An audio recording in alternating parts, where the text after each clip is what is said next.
सभी श्रोताओं को सस्नेह सादर प्रणाम एवं भारत के 80वें स्वतंत्रता दिवस की अनेक अनेक शुभकामनाओं के साथ ईश्वर से एक ही कामना है कि यह पुण्य भूमि जिन असंख्य वीरों के बलिदान की नींव पर खड़ी है, हम सतत निरंतर उन्हीं के सपनों का भारत बने, इसी के लिए निरंतर प्रयासरत रहें। आज हमें स्वतंत्र हुए 80 साल हो गए हैं, पर आज भी प्रश्न यही है, क्या हम वास्तव में स्वतंत्र हैं या आज़ादी मात्र कागज़ों पर सिमट कर रह गई है। मित्रों, भारत ने 1000 सालों की परतंत्रता झेली है। पहले इस्लामी आक्रांता और फिर अंग्रेज़। एक समय था जब इस्लामी आक्रमणकारियों और अंग्रेज़ों ने देश को दास्ता की बेड़ियों में जकड़ा था। तब वो बेड़ियाँ प्रत्यक्ष थीं। आज दुख इस बात का है कि वह बेड़ियाँ टूटी नहीं, केवल उनका स्वरूप बदल गया। आज वह मानसिक हैं, मनोवैज्ञानिक हैं, सामाजिक हैं, पर आज भी हैं। जब इस मिट्टी के लाखों लालों ने स्वतंत्रता के लिए कोड़े खाए, लाठियाँ खाईं, गोलियाँ खाईं, 3-3, 4-4 महीने की भूख सही, काला पानी की मरण यातनाएं सही, फांसी के फंदे को चूमा, अपना सर्वस्व, अपनी जवानी बलिदान कर दी, तो उन्होंने कैसे राष्ट्र की कल्पना की होगी। कभी सोचा है आपने? आज सोचिए, क्योंकि कोई भी 18, 20, 23 साल का नवयुवक या नवयुवती अपने जीवन का बलिदान केवल कागजी स्वतंत्रता के लिए तो नहीं देगा। जिस तरह का इतिहास हमें पढ़ाया गया, उसने या तो इनका नाम लेना भी उचित नहीं समझा, या लिया भी तो एक मिसलेड यंगस्टर की छवि पेंट करके रख दी। कभी अपने व्यस्ततम समय से, अपने व्यस्ततम जीवन से समय खींचकर इन्हें पढ़िएगा, इनके विचारों को जानिए, तब कहीं आप जान पाएंगे कि कोई गर्म रक्त के युवा नहीं थे ये, बल्कि ये ऐसे इंटेलेक्चुअल्स हैं जिनकी देश को हर कठिन परिस्थिति में आवश्यकता पड़ेगी, जिनके विचार अमर हैं। अब ऐसा करने के कई तरीके हैं, जिनमें सबसे अच्छा तरीका है इनकी किताबों और पत्रों को पढ़ना। अरे हाँ, इन्होंने किताबें भी लिखी हैं, कविताएं भी लिखी हैं। कभी स्कूल में, कॉलेज में नहीं पढ़ी ना? यही तो विडंबना है। अंग्रेज़ों से आज़ादी मिली, पर देश की सत्ता भूरे अंग्रेज़ों के हाथ में आ गई, जो जन्म से तो भारतीय थे पर कर्म से अंग्रेज़, जिनके जन्म तक संदिग्ध हैं, हो सकता है वो जन्म से भी भारतीय ना हो। देश का विभाजन किया अपनी स्वार्थ सिद्धि के लिए, करोड़ों लोगों की बलि चढ़ाई। भारत माँ आज़ाद हुई, पर जो सत्ता में बैठे शासन की बागडोर संभाली, उन्होंने देश को गुलामी की नई चमकीली बेड़ियों में बांध दिया।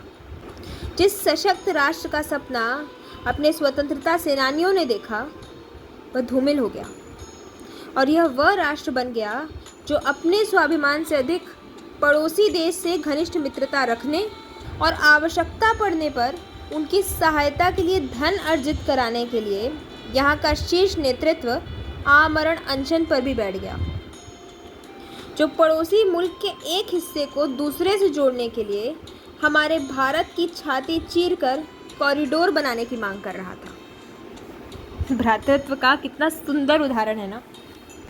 अपने पास पर्याप्त संसाधन नहीं थे और सारे देश को शत्रुओं पर न्यौछावर करना था।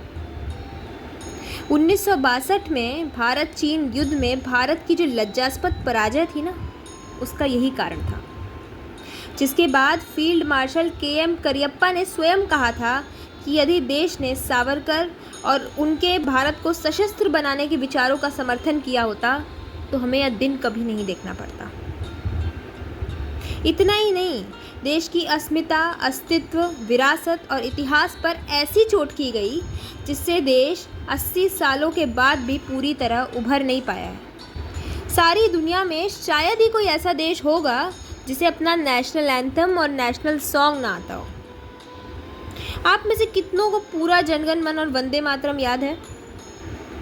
सोच के देखिए, देश को स्वतंत्र हुए 80 साल हो गए। हम में से अधिकांश लोग जन्म से भारत में रह रहे हैं, परंतु अपना राष्ट्रगान और राष्ट्रगीत के केवल चुनिंदा अंश से ही परिचित हैं। जानते हैं क्यों? क्योंकि सत्ताधारियों के अनुसार ये उनके सांचे में फिट नहीं बैठता था ना। क्योंकि इन्हें भारत के राष्ट्रीय चिन्ह में बने शेर आक्रामक और हिंसक लगते थे। इन्हें शेर भी भीगी बिल्ली जैसे चाहिए थे। फिर यदि देश का युवा त्वम ही दुर्गा दश प्रहर धारिणी जान ले, तो इनके प्रोपेगेंडा में कैसे फंसेगा?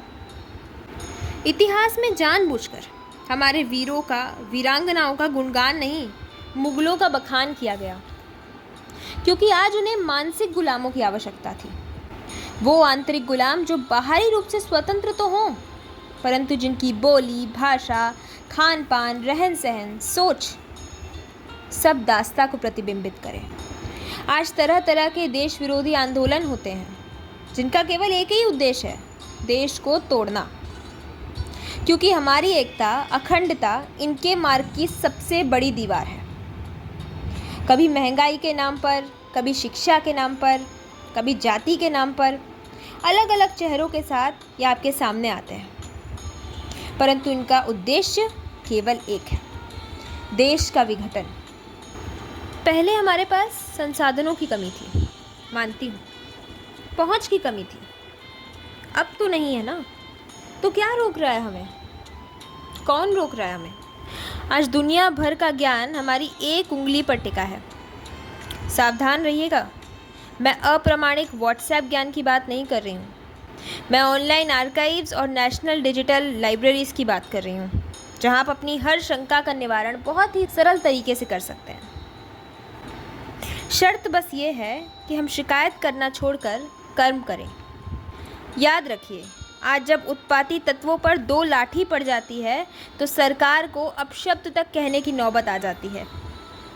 एक समय ऐसा भी था जब बिना जूरी के अकेला जज सुनवाई करता था और 3 साल के स्थान पर काला पानी में 2 आजीवन कारावास का दंड सुना दिया जाता था। आज केवल ध्वज बंदन करके और मिठाई खाकर स्वतंत्रता मत मनाइएगा।